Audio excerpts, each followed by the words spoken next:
bonjour à toutes les personnes qui se sont réunies avec nous cet après-midi.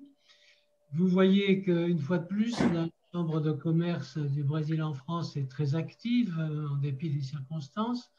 Nous nous efforçons de traiter des sujets qui sont à la fois intéressants pour tous, mais qui représentent surtout une innovation dans la société et dans l'économie brésilienne. Aujourd'hui, nous allons donc parler avec des grands experts des nouveaux moyens de paiement. Vous allez voir que c'est un sujet extrêmement intéressant et extrêmement nouveau, avec des perspectives remarquables pour les usagers. D'abord parce qu'il s'agit de faciliter, bien sûr, les règlements, il s'agit d'aller plus vite, en toute sécurité, mais aussi il y a un aspect que j'allais dire presque éthique, dans la mesure où ces nouveaux moyens de paiement permettent d'assurer des garanties, permettent d'assurer même une certaine surveillance et d'éviter ainsi les transactions douteuses, lutter contre, d'une certaine façon, la corruption, les, les mauvaises pratiques, le blanchiment d'argent, etc. Enfin, donc, nous avons des perspectives très dynamiques. Le Brésil, comme vous le savez, est un pays très numérisé, très capable d'adapter justement à ses usages toutes ces technologies nouvelles dont on va vous parler. Et à certains égards, il est tout à fait exemplaire, même vis-à-vis des pays européens et de la France. Donc, je vais donner très rapidement la parole d'abord à Abdallah Iti, qui est un grand ami de notre Chambre, que vous connaissez sans doute presque tous, qui est un trait d'union parfait entre la France, le Brésil et le Liban, et que j'aime beaucoup aussi. Il dirige une entreprise qui s'appelle Brapago, Pago comme payer, hein, Brasil Pago. Et donc, il est tout à fait au cœur de cette problématique des nouveaux moyens de paiement. Et c'est une entreprise qu'il a d'ailleurs créée.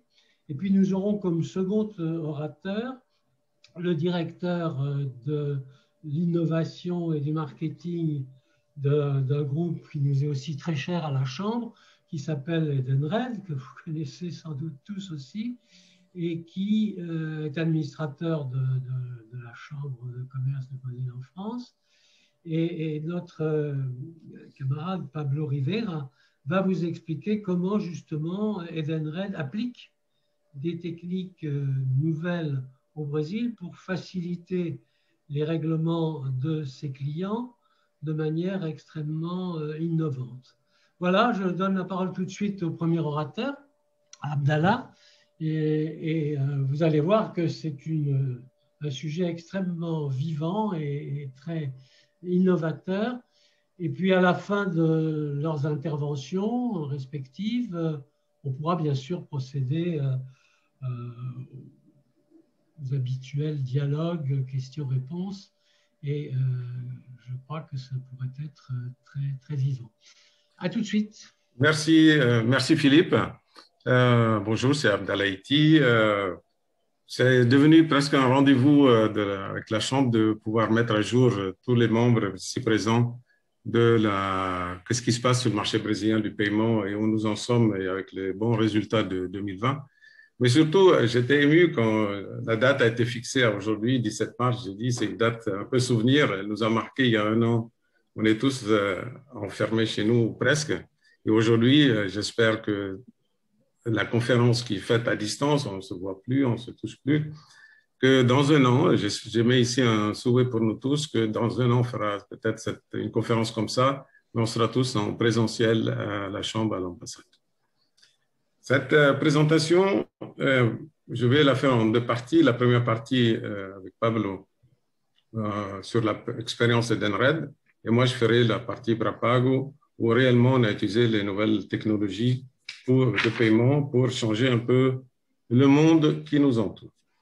Donc, je suis Abdallah Iti, Je remercie ici Juliane de mon équipe qui a préparé la présentation. Et elle rappelle ici un peu l'expérience dans les paiements, où toutes ces sociétés sont dans le monde du paiement. Et ce sont des expériences qui touchent l'axe France, Brésil et surtout au niveau du Brésil, l'ensemble de l'Amérique latine. Alors, où nous en sommes? En 2020, et c'est un peu l'esprit de travail que j'ai demandé à Julien de préparer, non pas de faire une présentation type PowerPoint avec des mots-clés, des phrases chocs, pas du tout. Ce que je souhaite, c'est à travers la Chambre, ce document soit remis et mis en téléchargement à vous tous pour que vous puissiez utiliser ça dans vos consultations, vos documentations sur la volumétrie et le succès du paiement au Brésil. Effectivement, on est à plus de 2 000 milliards de reais en 2020 et surtout, nous sommes membres de l'ABEC, donc l'Association brésilienne des entreprises de crédit et des services, qui est un peu l'organisme qui nous donne confiance dans l'ensemble des chiffres. Et ce qui s'est passé en 2020, c'est ça, c'est la montée des paiements par la carte, malgré des innovations qui ont eu lieu à la fin de l'année. La carte de crédit reste majoritaire. La carte de débit, et c'est la première fois qu'on voit ça, a fait une croissance de 14%, qui a pris sa part de marché significative, alors qu'on n'avait pas ça avant. Et surtout, les gens qui ont eu des difficultés à cause du confinement au Brésil, aller chercher une carte prépayée dans les tabacs pour pouvoir payer. Et la difficulté aussi, c'est que nous, Brésiliens qui sont à l'étranger et qui ont voyagé, les peu qui ont pu voyager, nos achats transfrontaliers ont fondu complètement. On a chuté de 60% et les volumes des achats en Europe et des Européens qui sont passés au Brésil, économiquement, on n'a jamais vu ça dans notre histoire. Qu'est-ce qui a changé cette année? C'est changé, il y a 4 changements. Il y a le commerce électronique qui est en train de prendre part, parce que comme on est plus chez nous, on fait plus d'achats à distance. Le développement des comptes numériques, des portefeuilles numériques, certains l'appellent le wallet, c'est la possibilité d'avoir l'ensemble de ces moyens de paiement inscrits dans une montre, dans un objet sans contact qui permet de faire les opérations. Et puis les API, les applications qu'on a soit dans nos machines, soit qu'on va télécharger, et je vous montrerai quelques exemples tout à l'heure. Au niveau du e-commerce lui-même, on a eu, bien sûr, on s'y attend, on l'a eu aussi en France, cette augmentation de 32% sur l'année de l'ensemble des opérations, mais aussi le fait qu'on a peur maintenant de toucher quoi que ce soit. Le sans contact a explosé, presque 470% de croissance en une année. On n'a jamais vu ça au niveau du développement des paiements. Et les femmes, aujourd'hui, on constate dans les statistiques, dans les bases de données que nous avons, qu'il y a une bascule complète, c'est-à-dire c'est les femmes qui ont le plus profité ou elles ont eu à faire des achats à distance, ne pouvant pas aller dans les commerces ou avec possibilité, comme beaucoup de sociétés ont migré vers le delivery, vers la livraison à domicile, ça a facilité la vie des femmes de pouvoir faire tous leurs achats à distance. Et on a cette innovation, le 16 novembre, la possibilité aux entreprises d'encaisser du PIX. Je ne vais pas revenir sur le PIX lui-même. En décembre, en fin de l'année dernière, on a fait une présentation à la Chambre. Elle est disponible sur le site, vous pouvez la télécharger, qui vous donne un aperçu complet de ce que c'est PIX. Mais en réalité, nous sommes, et j'en suis le premier à l'utiliser, le faire utiliser par mes systèmes, c'est l'énorme volume de transactions, 286 millions de transactions en moins de 6 mois. Et les dates à retenir, c'est le 16 novembre, c'est la date pour les entreprises, mais le PIX a démarré un peu avant pour que les particuliers s'équipent. Et c'est qui ces particuliers? C'est vous, c'est moi, c'est l'ensemble des gens qui ont des comptes brésiliens. Et chaque compte, chaque Brésilien peut utiliser jusqu'à 4 clés différentes. 4 clés différentes, donc il y a le CPF, le email, le téléphone mobile et une clé dynamique enregistrée dans son téléphone mobile. Et on a constaté qu'il y a 159 millions de clés enregistrées en 6 mois. C'est-à-dire par une population un peu plus de 200 millions d'habitants, pratiquement 3/4 de la population a adopté ce système avec la publicité des banques, bien sûr, mais ça veut dire que les gens y ont cru et c'est aujourd'hui une réalité. On ne peut pas lancer un système de paiement au Brésil sans utiliser le PIX. Où va-t-on avec le PIX? Il est pour l'instant très simple, c'est paiement instantané. Et les annonces de la Banque centrale sont claires. On va pouvoir faire du parcellade, c'est-à-dire paiement échelonné. On va pouvoir faire du paiement différé. Aujourd'hui, le PIX est instantané, c'est en moins de 10 secondes. Et vous allez pouvoir payer des factures en déclenchant un PIX en disant ceci va être débité dans 5 jours, dans 10 jours, comme on fait sur les bolettes. Le PIX par son contact, ça on ne l'a pas encore aujourd'hui, mais certains mobiles peuvent déjà le faire s'ils sont bien équipés. Le crédit, et Pablo va en parler un petit peu de ce qui peut être développé autour de ces outils-là. Le cash out au détail. Le cash out est la dernière nouveauté qui est annoncée. J'espère qu'on va pouvoir la gérer correctement. C'est la possibilité, vous êtes chez un commerçant et vous envoyez un PIX au commerçant et il devient un distributeur de billets. Il vous donne du cash en échange d'un PIX qu'il a reçu sur son interface. Et puis, à terme, l'espèce va diminuer, les doc et TED vont disparaître et probablement les cartes de débit ont une vie courte maintenant avec la possibilité de les digitaliser d'un côté et les transformer en paiement, en paiement PIX, parce qu'un PIX étant un débit instantané, une carte de débit fonctionne comme un PIX ou un PIX fonctionne comme une carte de débit. Donc, on n'a plus besoin de la carte de débit pour un PIX. C'est comme ça que c'est en train de basculer. Les volumes se développent de plus en plus. On est avec à l'origine, comme ils l'ont mis gratuitement, c'est au départ pour les personnes physiques, ça a beaucoup flambé. Et nous, qu'est-ce qu'on a fait? On a pris cette technologie, on l'a développée, on a développé ce que j'appelle le P2B2B. C'est la personne physique à l'entreprise, l'entreprise à une autre entreprise. Et c'est comme ça qu'on a démarré la possibilité de payer avec un PIX un achat en commerce, en instantané, avec, et ça c'est l'innovation qui a été faite, grâce à ces technologies, on peut faire l'échange de devises. Donc, la personne est brésilienne, elle est à l'étranger. Le commerçant vend en dollars ou en euros. On convertit le dollar en euros et on peut faire le paiement instantanément avec une transaction PIX. Et à ce niveau-là, donc quand on a eu l'idée de le faire, on l'a ouvert le 16 novembre. Et aujourd'hui, et là, je partage une information que elle n'est pas encore publique au niveau de nos résultats, mais on a 72% de notre volume d'opérations est passé de carte à PIX. 72%. Et ça, on ne s'y attendait pas à ce niveau-là. Donc, le volume a doublé. Et nos volumes, proportionnellement, on a atteint une clientèle nouvelle qu'on ne pouvait pas atteindre avant parce qu'elle n'avait pas de carte de crédit ou n'était pas solvable compte tenu de son comportement et de son analyse de son profil client dans ses achats antérieurs. La tendance, c'est la fin. Donc, chaque bollette ou TED peuvent évoluer et continuer parce que tout ne disparaîtra pas d'un jour à l'autre. Mais effectivement, il y a une annonce que chaque bollette ou TED et DOC vont disparaître. En technologie derrière tout ça, pour faire ces opérations, ce n'était pas réalisable avec les technologies anciennes de la banque qui est derrière tout ça. Parce que, comment on a fait? Les banques, grâce à la directive DSP2 en Europe et que les banques brésiliennes ont adopté à leur façon, ils ont ouvert la technologie directement en donnant accès à l'interface directe de la banque. Donc, les fintechs comme nous, on a développé des applications. Et dans notre cas, je vous présenterai tout à l'heure, après Pablo, 2 exemples concrets, où on a utilisé la technologie de la banque pour se connecter à la banque à partir de nos applications mobiles et après à partir des applications web, où quel que soit le service qu'on veut, ouvrir un compte, faire un transfert, faire un paiement, on dialogue directement avec la banque à travers ce qu'on appelle une API, une application programme interface qui permet d'exécuter les opérations. Et je vous montrerai quelques exemples tout à l'heure.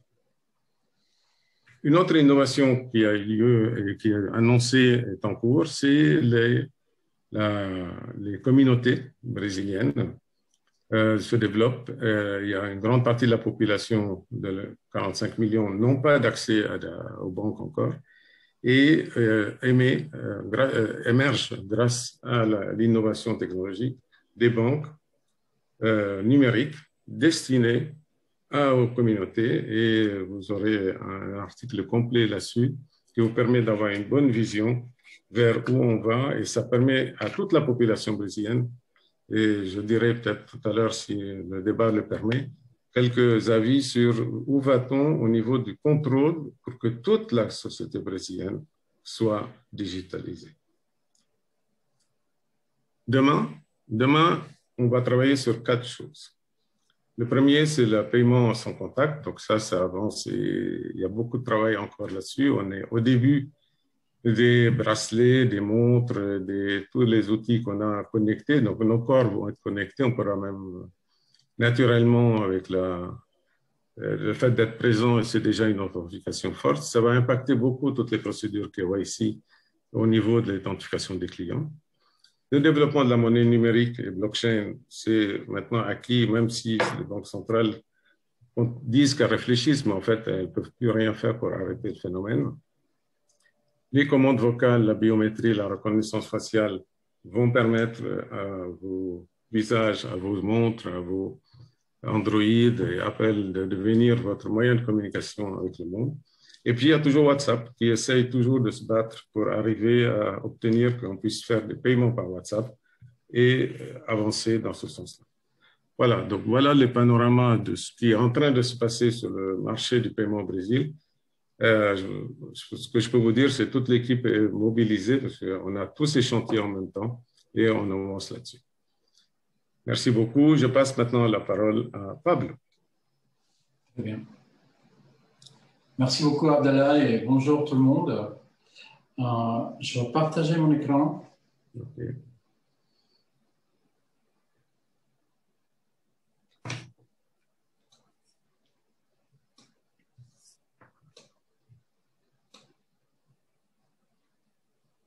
Est-ce que c'est bon? Très bien. Tout à fait. On peut voir. Oui, OK. Voilà, parfait. Donc, Abdallah, merci pour l'introduction parce que je pense que ça montre un panorama assez clair et c'est un panorama sur lequel Edenred a voulu s'inscrire depuis 3 ou 4 ans quand les sujets devenaient un peu plus tangibles mais encore naissants en Europe. Et c'est ce que nous on a appelé les Direct Payment Services. C'est quoi? C'est de dire, bon, finalement, si tous les systèmes de paiement passent dans un mode compte à compte, l'évolution du virement, du transfert d'argent du compte à compte par des mécanismes de paiement immédiat, quel est la porte d'entrée à cet univers? Et on s'est rendu compte très vite que la porte d'entrée, c'était les API. Et que la PSD2, derrière, donnait beaucoup des opportunités à ces fameuses API.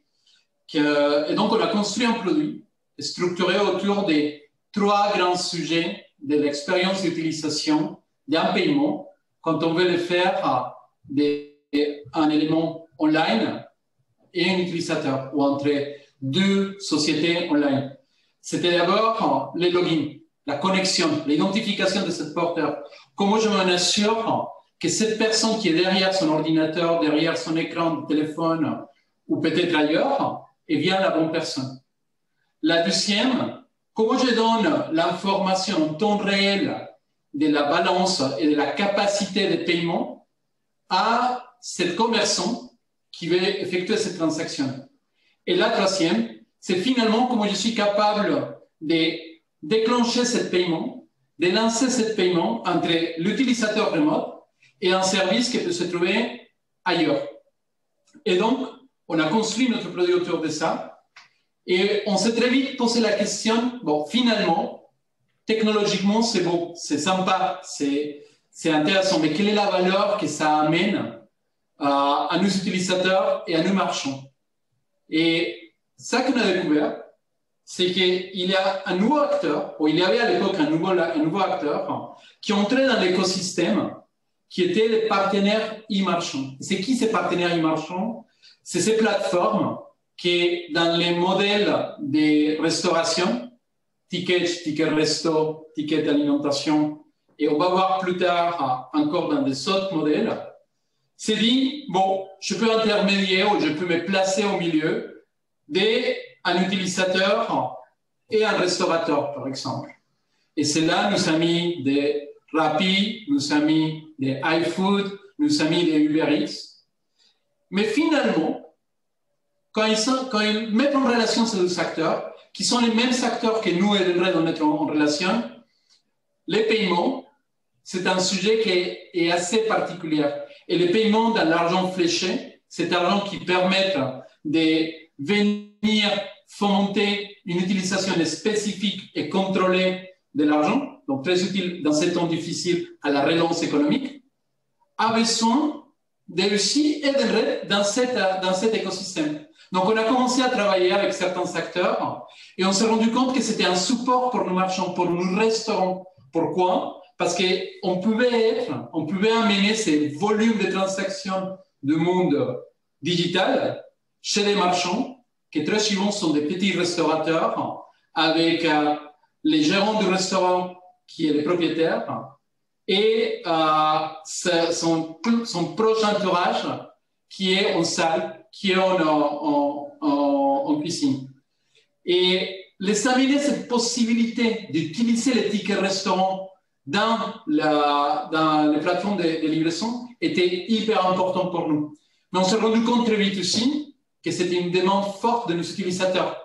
Et on a vu, heureusement, on était préparé, et Edenred a été les premières à lancer ce type d'API d'intégration avec les plateformes de livraison bien avant la période de la Covid. Et on a vu comment on a rendu service à nos utilisateurs. On les a permis en remote, mais pas dépendre de la location physique et spécifique d'un restaurant. Et néanmoins, pouvoir continuer à acheter sa nourriture avec les tickets restaurants. Donc, c'était hyper intéressant, c'était très utile pour nous et on a commencé un peu à poser la question autour de nous. Quelles sont les demandes des 16 mêmes utilisateurs dans des autres locations? Et le Brésil est venu très vite comme l'objectif premier. Il faut qu'on soit présent au Brésil, il faut qu'on amène cette innovation et cette technologie de l'Europe au Brésil. Pourquoi? Parce qu'en plus, l'écosystème régulatoire, l'écosystème d'évolution allait au Brésil très vite, rattraper l'Europe, s'inspirer, mais aller au-delà. Donc, on est venu très vite et on s'est intégré et on est live depuis presque un an avec iFood, avec Rappi, avec Uber Eats et partout ailleurs dans le monde avec exactement la même technologie. Et c'est ça la beauté de ces API de paiement. C'est qu'une seule et unique interface permet d'adresser des utilisateurs et des partenaires partout dans le monde. Donc, on est avec Volt en Europe du Nord, on est avec Delivery Hero, on est avec Just Eat, on est avec Deliveroo en Europe continentale. Et c'est systématiquement la même façon de faire. C'est systématiquement la même intégration. Donc, pour nous, en tant que prestataires de services de paiement, c'est hyper intéressant la scalabilité que ce modèle a, d'intégration directe entre les marchands et nous, et mondiale. Ce n'est plus dépendant de mon réseau d'acceptation, ça devient maintenant dépendant de l'accès qu'un marchand ou qu'un partenaire agrégateur peut avoir à Internet. Et aujourd'hui, Internet est omniprésent. Donc ça, c'était notre première grande avancée. Et après, on a commencé à se poser la question, bon, c'est très bien, les plateformes de livraison, les restaurants, les business historiques, tickets, mais où est-ce que va cette techno? Elle est tellement puissante qu'on a commencé à peine à gratter la capacité. Où est-ce qu'elle va? Pardon, oui, là, il y a l'exemple de l'expérience d'utilisation. Je vais revenir à celui-là après. Et donc, où est-ce qu'on va? Finalement, on voit que si on regarde les paiements, on voit deux modèles différents. Un modèle push moi, en tant que consommateur, je déclenche les paiements vers un marchand en ligne, très souvent, mais aussi on peut l'avoir en in-store. Mais aussi, moi, en tant que marchand, je peux avoir une inversion de flux. Je peux demander à mes acheteurs de me payer. Je peux donner des services et à ce moment-là, changer complètement les flows du paiement. La façon dont le paiement se fait historiquement. Moi, en tant que consommateur, j'arrive avec ma carte dans un terminal de paiement, avec un pool payment, avec un paiement qui est initié par les marchands, peut-être encore plus intéressant. Et on a vu en gros 6 cas d'utilisation. Dans l'online, une intégration, une utilisation complètement intégrée, les modèles que historiquement on a fait avec les plateformes de livraison, et je vais vous montrer un peu l'exemple des cas d'utilisation tout à l'heure. Des intégrations dans des composants, des intégrations dans des plateformes tierces qui fournissent les services à des prestataires finaux, à des marchands finaux, des paiements app-to-app, comment une application est capable de venir utiliser ces API, une application qui n'est pas forcément Edenred, qui n'est pas forcément un service Edenred, mais qui peut déclencher des paiements entre des utilisateurs, des traiteurs, des personnes indépendantes autour de la nourriture, qui obtiennent leur licence de traiteur et qui commencent à vendre. Pourquoi est-ce qu'ils ne pourraient pas avoir accès au service Edenred? Bien sûr qu'ils doivent avoir accès. Dans le monde physique, on s'est dit, en fait, un MPOS, c'est quoi? Ce n'est rien d'autre qu'un téléphone avec un logiciel. Et si on arrive à faire que ce logiciel appelle directement nos API, donc il y a des intégrations possibles in-store. Et on l'a fait dans certains pays, on a évolué avec des CC. En Amérique latine, on a en ce moment un pilote dans lequel le restaurateur vient directement à la table et capture les paiements via un QR code généré dans le téléphone des gens qui sont autour en train de manger. Vous voyez les changements, ça semble peu, mais c'est de dire, il y a 50 ans, je venais récupérer de l'argent à la table. Je n'avais pas la queue en face de mon terminal. Maintenant, grâce au téléphone et grâce à ce type de modèle, on revient à cette modèle. Bon, on reviendra quand les restaurants seront ouverts. Les intégrations directes dans les digital cashier, la caisse du restaurant, on peut s'intégrer directement. On peut recevoir de l'information de leur part. Et bien sûr, des grandes plateformes comme Booking et les autres qui peuvent nous venir utiliser le service de paiement. Donc, c'est un peu ce qu'on voit aujourd'hui. C'est un peu cette disruption qui amène des intégrations directes par API et des paiements et des modèles de clearing et settlement, des compensations directes et rapides comme au PIX. Et donc, c'est un grand sujet. C'est un sujet dans lequel Edenred a énormément d'intérêt. Et on est très content de voir comment au Brésil, ça avance rapidement, de façon très structurée et avec une adhérence qui est, comme disait Abdallah tout à l'heure, est assez important quand on le compare avec des modèles similaires ailleurs. Donc, l'expérience utilisateur qu'on a aujourd'hui, les consommateurs vont dans la plateforme, vont chez UberX dans cet exemple-ci.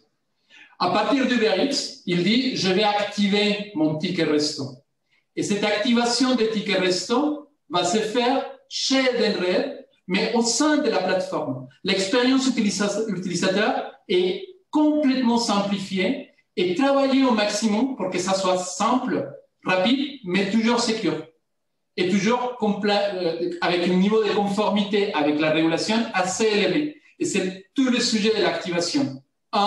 Je fais une authentification double facteur de mon utilisateur et c'est ma responsabilité en tant qu'Edenred de le faire, même si je suis au sein de la plateforme iFood, Rappi, UberX.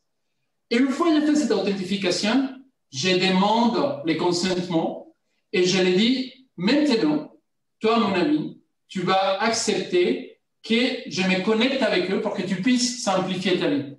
Une fois ça fait, à chaque connexion de l'utilisateur à la plateforme, il n'y a plus besoin de faire quoi que ce soit, modulo certaines restrictions qu'on a et des réactivations qu'on doit faire, des révalidations qu'on doit faire tous les mois, mais une fois par mois. Et on s'intègre directement dans les parcours de paiement. La question n'est plus quand j'arrive à faire mon check-out dans la page de paiement du service, je dois rentrer mes données. Non. Le service, il sait tout de suite avec quoi je peux payer, comment je peux payer, et j'ai uniquement besoin de cliquer sur paiement. Et toute cette partie-là, tous les paiements, est géré par Edenred. La relation avec les fournisseurs finaux de cette nourriture, les restaurateurs, est gérée par Edenred dans son mode, on va dire, un peu historique. Donc, ce qu'on voit ici, c'est que ces nouvelles technologies permettent à nos sociétés sur des modèles historiques très solides et très résilients, aller sur le monde online, aller sur le monde de l'e-commerce d'une façon beaucoup plus simple, beaucoup plus directe et user-friendly, si j'ose l'anglicisme.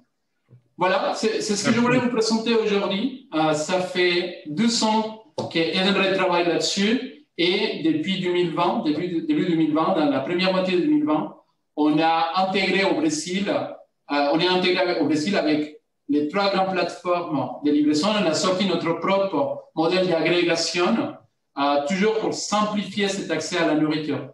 Et ces 3 grandes plateformes sont iFood, Uber Eats et Rappi. Très bien, merci Pablo. Donc, là, vous avez écouté une présentation très claire sur Rose, si vous pouvez basculer l'affichage, s'il vous plaît. Donc, moi, de mon côté, là, je l'ai ici. Donc,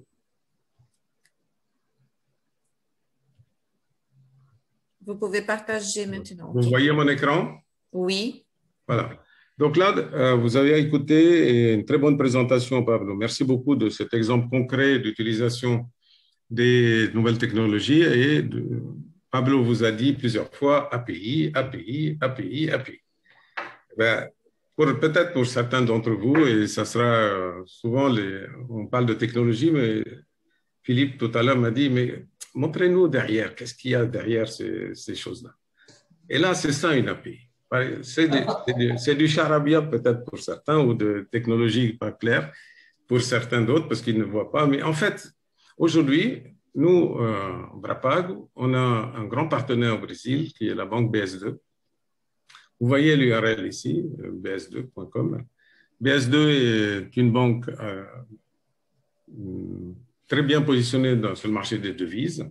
Et BS2 nous a dit, voilà, je me lance dans la nouvelle technologie, qu'est-ce qu'on peut faire ensemble? Et j'ai développé en Europe, en France, une technologie pour le paiement par les codes digitaux. Et on a fait une parcerie, un partenariat qui marche très bien et on l'a fait bien avant Covid. On a démarré en 2018.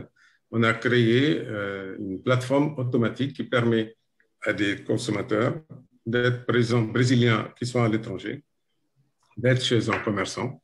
Et comme a dit Pablo tout à l'heure, ils déclenchent une opération de devise, donc ils veulent payer en dollars. Les dollars se convertissent en réal. Le réal est payé en instantané. Et si la personne veut payer jusqu'à 10 fois, elle peut le payer jusqu'à 10 fois. Et comment ça marche? C'est par des fonctions comme ça. Ce sont des banking, cobrança, onboarding, PIX, participants indirects, c'est-à-dire ce sont les entreprises représentées par leur banque ou les PIX clients. Et comment on fait?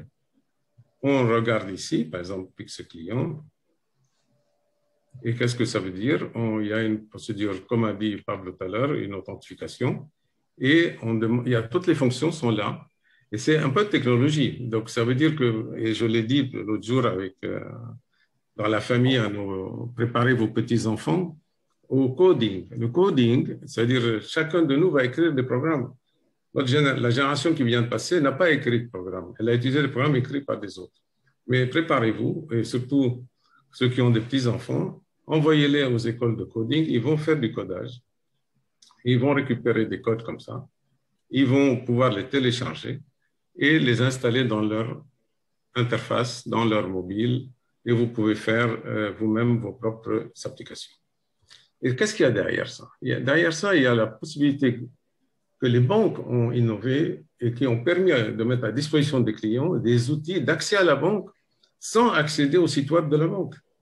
Jusqu'à maintenant, Société Générale, BNP, Crédit Agricole, des banques qui ont développé des applications, ce qu'on appelle l'Internet Banking, où il y a 70, 80 fonctions. Et nous ne les utilisons pas toutes, on utilise 4, 5 maximum. Et donc, le client, avec ces technologies d'API, on télécharge le code, on l'intègre dans les pages de nos propres mobiles ou de notre site web, et on communique avec la banque et on fait toutes les opérations, ouverture de compte, fermeture de compte, transfert d'argent, les opérations classiques de recouvrement, concurrence ou banking qui est derrière. Donc là, je reprends où on était dans la présentation. Qu'est-ce qu'on a fait? Avec ces API, grâce à BS2, on a développé une technologie qui, effectivement, aujourd'hui est sous contrôle d'une société suédoise à qui j'ai vendu la technologie que j'ai développée en France. Mais à l'origine, en 2014, c'est une technologie développée en France qu'on a vendue au Brésil et sous le nom de Brapago. Et Brapago, avec Rose Mary qui est là, nous a convaincus de devenir membre de la Chambre, ce que nous sommes depuis 2020. Alors, nos services, le premier, c'est VaucherPay et le deuxième, c'est EasyRMS. VaucherPay, avec les API de BS2, nous avons développé un système de coupons qui permet à un Brésilien de payer avec un réal à l'étranger, même avec une carte de débit domestique. Il se présente chez un commerçant. Actuellement, nous avons développé quelques sites commerçants en Europe, mais on attend que les Brésiliens reviennent, les touristes ici. Et c'est Julien ici présent dans cette conférence qui s'en occupe. Et on a une équipe brésilienne qui a développé le Paraguay, l'Uruguay, la Colombie, où les commerçants, en particulier les commerçants frontaliers, accueillent les Brésiliens et font le paiement et immédiatement, instantanément, soit par la carte. Et on n'a pas encore les cartes d'Edenred, mais j'espère bientôt qu'on les ajoutera sur notre plateforme. Et on peut effectivement faire du parcellage jusqu'à 10 fois, ou bien paiement avec le Pix. Le deuxième service qu'on a développé grâce à BS2, c'est EasyRMS. EasyRMS, c'est un concurrent de Western Union et de MoneyGram.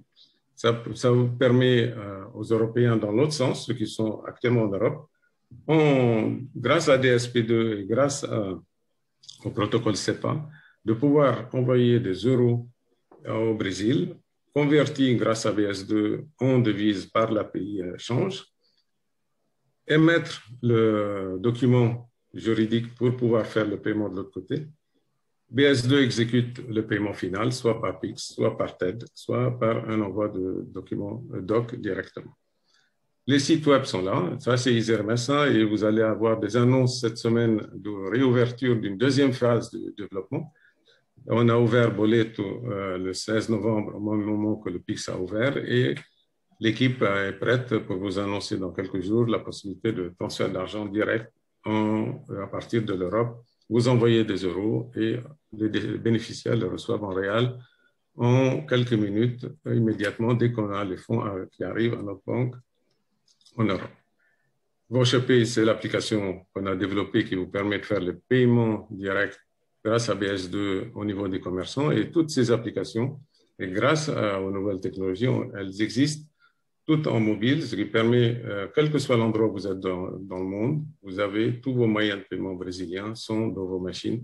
Et c'est la première fois qu'on a développé un outil qui permet à un Brésilien d'être chez soi, quel que soit l'endroit où il est dans le monde.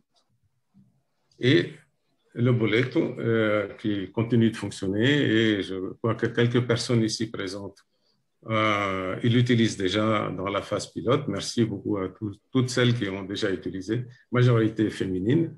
Et nous sommes enregistrés à la CPR et avec l'agrément FSA que nous avons obtenu en décembre de l'année dernière. Voilà, j'ai terminé. Vous avez ici mes coordonnées.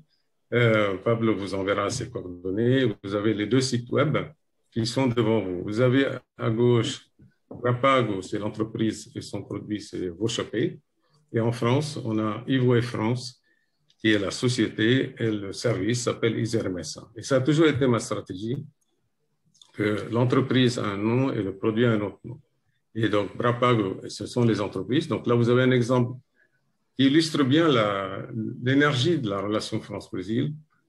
Sur le même écran, vous avez une entreprise brésilienne, Brapago, une entreprise française, et toutes les deux fournissent le même service au même public avec les transferts d'argent transfrontaliers. Merci à vous. Bon, maintenant, c'est l'espace de questions et réponses. Si vous avez une question à poser, n'hésitez pas. Vous pouvez écrire ou sinon activer votre micro et vous pouvez aussi poser la question. Sinon, on peut commencer, Abidallah, avec les 3 questions que vous avez déjà reçues à l'avance. Très bien, je vous écoute. OK. Vous avez déjà avec vous, non? Oui, je les ai, mais si vous souhaitez les poser vous-même, comme ça, vous... Ah oui, parce que ils ne sont pas là avec moi maintenant. Ok, je peux vous... Donc, on a reçu une première question en disant, bon, c'est bien ce que nous entendons sur Edenred et Brapago, vous faites de l'innovation, vous développez les technologies et les services. Mais est-ce que vous pouvez nous donner une idée combien ça coûte tout ça? C'est-à-dire, nous, en tant que consommateurs, tous ces services, qu'est-ce que ça nous coûte? Et nous, en tant que société, qu'est-ce que ça vous a coûté pour développer tout ça? Donc, je vais peut-être passer la parole à Pablo, si vous voulez dire un mot vis-à-vis du consommateur final, celui qui a accepté d'installer l'application Edenred. Qu'est-ce qu'il doit payer, s'il vous plaît? Le modèle d'Edenred font que nos utilisateurs ne payent pas à Edenred une commission ou quoi que ce soit. Et quand on a déployé ce type d'intégration, on les a déployés pour évoluer. On ne les a pas déployés, on ne les a pas construits. Et Edenred est assez particulière parce qu'on travaille sur des modèles un peu différents. C'est ce qu'on appelle les closed loop. On ne les a pas construits pour monétiser. On les a construits pour améliorer notre expérience, pour aller au-delà des limites d'utilisation dans lesquelles on est, pour sortir de cette relation uniquement physique et aller capturer des transactions online. Donc, on n'a pas eu besoin d'intégrer dans les modèles économiques, même s'il y a eu un coût de développement que je ne pourrais pas vous dévoiler, mais on n'a pas eu besoin d'aller transférer ce coût à nos utilisateurs finaux. Merci beaucoup, Pablo. Nous, de notre côté, on n'a pas fait cette approche gratuite. Tous nos services sont nécessairement payants pour des raisons simples. La première, c'est qu'au milieu du dispositif, il y a un organisme de tutelle qui surveille les banques en Europe et au Brésil, qui est la Banque centrale. Et toutes les opérations de transfert d'argent au Brésil sont soumises à un impôt que vous connaissez tous, qui s'appelle l'IOF, qui est de 0,38%. Nous avons des prestations de services grâce à BS2, le service de change. Donc, chaque fois qu'on convertit une monnaie dans une autre monnaie, il y a un markup, une commission de change de l'ordre de 1 à 1,5%. Ensuite, il y a la garantie que nous assumons, parce que vis-à-vis du commerçant, nous payons en réal ou en guarani ou en dollars ou en euros. Mais qui nous garantit que la transaction, quand elle est en e-commerce, elle est protégée? Donc, ce n'est pas le cas, parce qu'en e-commerce, il y a le droit du consommateur de se dédire. Dans ce cas-là, ce qu'on fait, c'est que dans le calcul économique, nous faisons ce qu'on appelle l'anticipation au commerçant et le parcellamento, c'est l'échéancier jusqu'à 10 fois, et l'ensemble de ces coûts sont supportés par le consommateur. Donc, nous avons fait le choix opposé à Edenred, c'est 0% pour le commerçant. Le commerçant ne paye rien, c'est le consommateur qui paye l'ensemble du coût de l'opération. Et on a, en termes techniques, ça s'appelle MDR 0, c'est-à-dire Merchant Discount Rate, c'est-à-dire le coût commerçant est à 0. En échange, le consommateur est informé par les conditions générales de vente de l'ensemble du coût de l'opération. Ça, c'est quand il paye avec la carte de crédit digitalisé ou plastique. Quand il paie avec le PIX, les banques brésiliennes, pour l'instant, ont démarré gratuitement pour amorcer le système, mais les annonces de Itaú, Bradesco sont déjà connues sur le marché. Ça va coûter entre 8 et 9% pour le commerçant. Quand on dit que ça va coûter entre 8 et 9% pour le commerçant, c'est pour être en phase avec le coût aujourd'hui qui est assez cher au Brésil. Pour les cartes de crédit, le commerçant paye entre 2,7, 3, 3,7. Et sans compter l'IOF, quand un Brésilien fait un paiement à l'étranger, il n'est plus de 0,38, il est de 6,38%. Et dans ce cas-là, le coût en réel du Brésilien qui achète à l'étranger ramené en une transaction domestique, c'est ce que nous faisons grâce à la technologie BS2 et on ramène ça à l'IOF à 0,38%.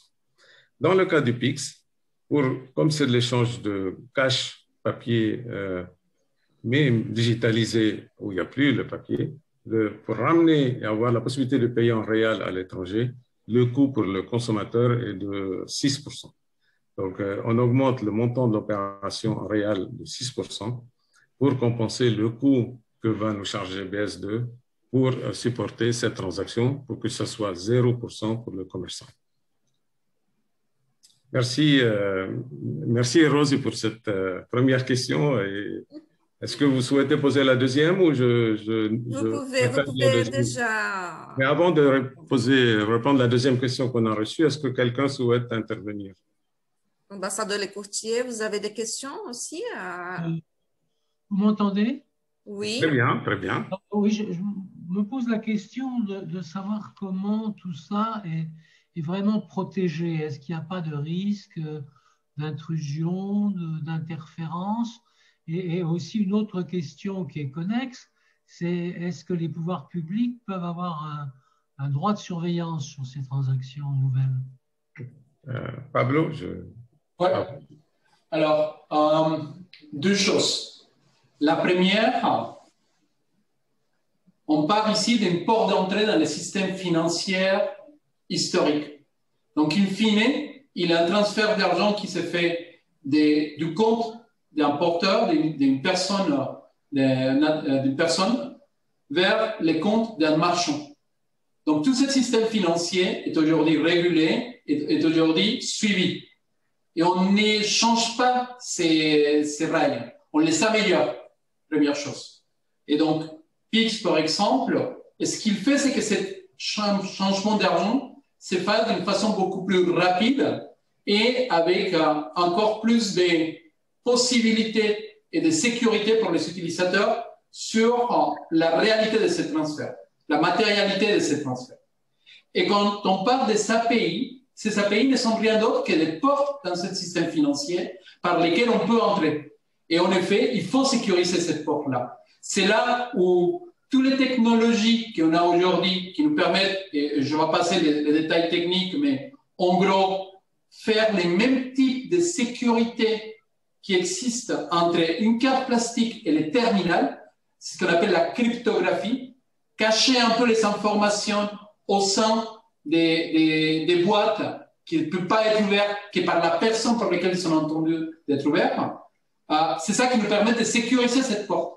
Donc, quand on parle de partenariats, et les exemples d'Abdallah ou les nôtres, il y a toujours un marchand derrière ou un initiateur derrière qui est la personne ou les systèmes qui ont interface avec l'utilisateur. Il y a eu deux choses qui se sont faites. La première, une authentification sécure et forte de l'utilisateur, avec deux moyens d'authentification différents. Et c'est quoi ces moyens? C'est soit quelque chose que la personne connaisse, donc peut-être un login et un mot de passe, quelque chose que la personne est là, et très souvent, on a des codes qui sont envoyés par les téléphones et qui vont nous permettre de faire ça, ou quelque chose que la personne, elle est. Et ça, c'est la biométrie, des authentifications via des empreintes digitales ou de la reconnaissance faciale. C'est la première chose.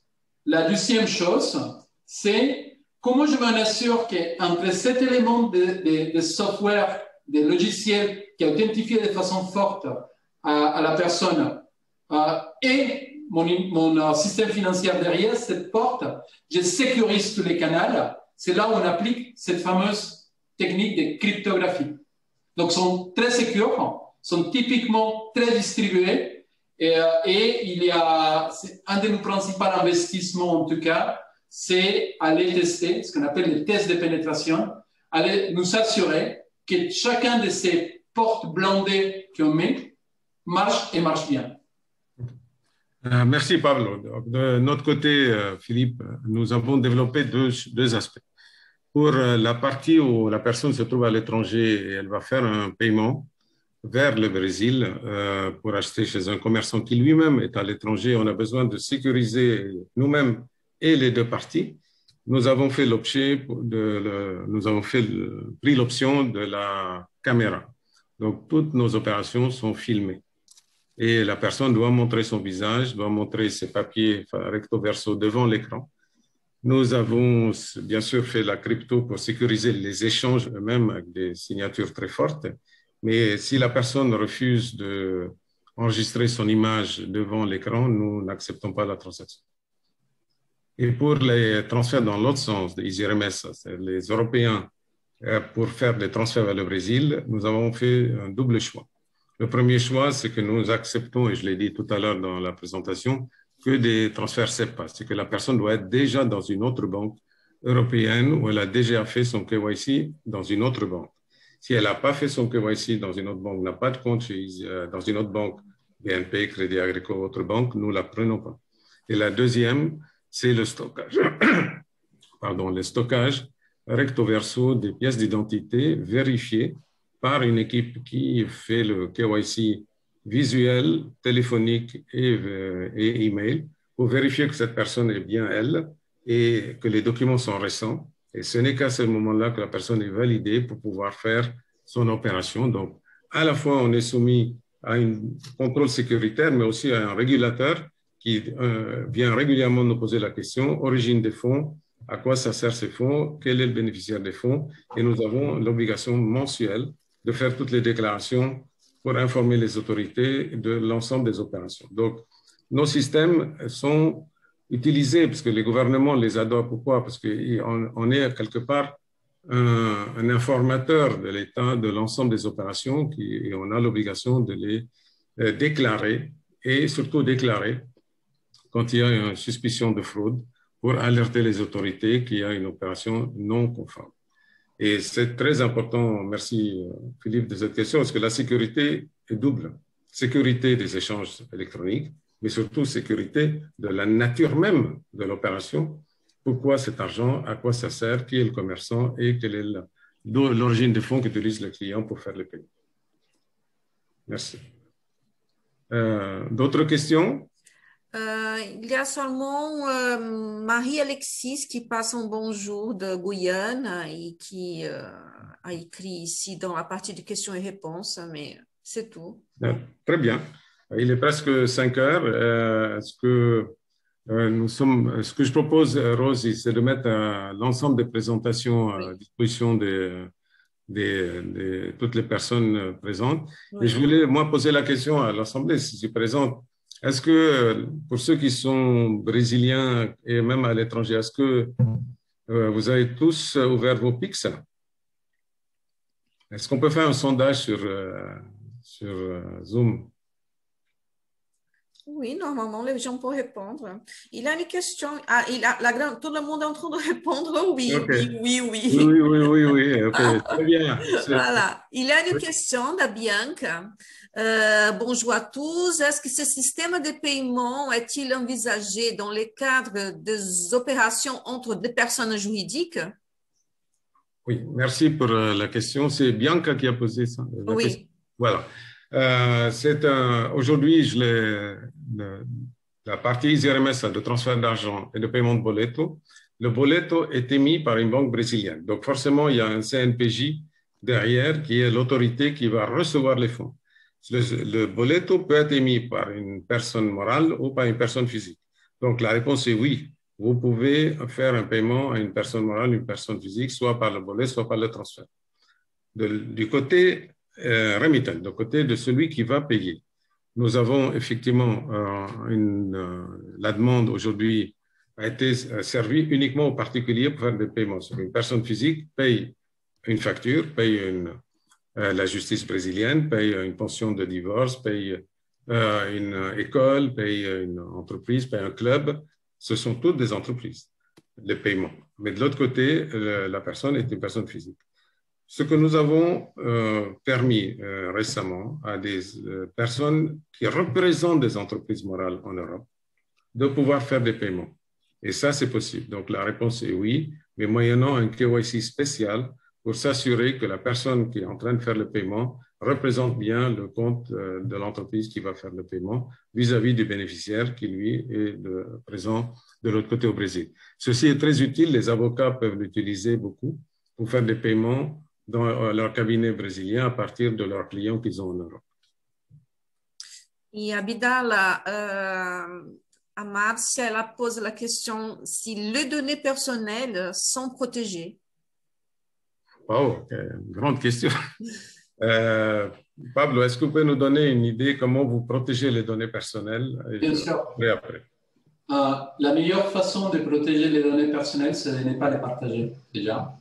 Donc, quelque chose de très intéressant, c'est que ces intégrations par API nous permettent de justement ne pas partager des données personnelles. Vous savez, quand vous avez votre carte plastique et que vous rentrez votre numéro de carte, la date d'expiration et votre nom et prénom, vous avez fourni à la société de paiement derrière ce paiement en ligne toute l'information personnelle nécessaire pour suivre vos achats sur Internet. Donc, vous l'avez partagé et vous avez dû accepter de la partager. Quand vous faites une intégration par API, ce que vous faites, c'est que vous donnez à votre banque ou à votre émetteur, dans le cas de notre intégration à Edenred, vous nous donnez la demande d'autoriser des paiements au futur à partir d'un marchand déterminé. Donc, vous voyez le flow, la séquence est inversée. Ce n'est plus la personne, ce n'est plus les données personnelles de chacun qui sont partagées avec les marchands. C'est les marchands qui vont venir s'identifier et montrer tous ces crédentiels vis-à-vis de nous pour pouvoir initier des paiements parce que vous l'avez autorisé. Donc, il n'y a pas de partage de données personnelles, il n'y a pas d'échange qui mettent à risque les données personnelles, et les données personnelles que nous avons au sein de nos systèmes de paiement restent uniquement chez nous. Nous, Edenred ne monétise pas ça, ça n'a jamais été notre intérêt, et on n'a pas un ADN à faire ça. Merci Pablo. À la fois VoucherPay et RMS, nous, les données clients, Márcia, sont gardées chez nous, on ne les partage pas. Nous ne faisons pas de marketing direct, on ne fait pas de mailing pour promouvoir le produit. On laisse faire le member get members, le développement viral, mais les données sont conservées exclusivement chez nous. Deuxièmement, on donne accès à chaque personne, elle a un compte, et à ce compte-là, toutes les données personnelles sont modifiables avec des protections individuelles. La personne est libre, totalement libre de pouvoir les changer. Et dernière liberté, c'est pouvoir quitter le système sans pénalité. À tout moment, la personne peut dire j'arrête d'utiliser le service, il n'y a aucun coût de sortie. Donc, les données sont cryptées, protégées, non échangées, non partagées, y compris avec notre partenaire BST. La seule sortie d'information que nous préparons par des tokens, enfin, par des codes pour protéger les données, c'est que quand nous avons une requête des autorités judiciaires ou banques centrales pour les informer d'une transaction sur laquelle ils font une investigation, on a l'obligation de fournir ces données. Et là, c'est des protocoles déclarés entre nous et les autorités qui sont les seuls à qui on peut donner les informations, mais sur simple requête, et nous ne les donnons pas par défaut, comme si c'est un partage de données comme libre. Au contraire, les données sont conservées, vous pouvez être tranquille, personne ne les verra, elles sont totalement protégées. Super, ça nous assure. Merci. Bon, on arrive déjà à 1 heure. Oui, c'est passé vite. Si vous voulez, Abdallah, ajouter encore quelques informations au Pablo, n'hésitez pas le moment. Non, ce que je propose vis-à-vis de la Chambre est la chose suivante. C'est que je pense que partager le savoir-faire sur les paiements entre la France et le Brésil va devenir, je pense, un rendez-vous régulier. Et ce que je propose, c'est que tous les trimestres ou 2 fois par an, suivant le rythme, on fasse une mise à jour, qu'on partage avec la communauté brésilienne qui vit loin de la quotidien au Brésil, de ce qui se passe dans notre pays et comment les moyens de paiement, et parfois quand ils sont ici, ça leur facilite la vie pour payer leurs factures ou des services qu'ils ont encore au Brésil et sans avoir besoin. Et ça, je ne l'ai pas dit tout à l'heure, vous pouvez faire maintenant toutes vos opérations d'ici sans avoir un compte bancaire au Brésil. Vous pouvez le faire totalement d'ici. Et ça, on ne l'a pas connu dans les dernières années, c'est tout nouveau. Vous pouvez faire tout d'ici sans avoir de compte au Brésil. Super. Bien, moi, je voudrais en conclusion remercier très vivement Abdallah pour avoir d'abord monté cette réunion, de nous avoir donné toutes les informations qu'il nous a communiquées. Remercier également très spécialement notre ami Pablo parce qu'il nous a montré que Edenred était aussi très rapide dans ses adaptations pour ses règlements et ses paiements.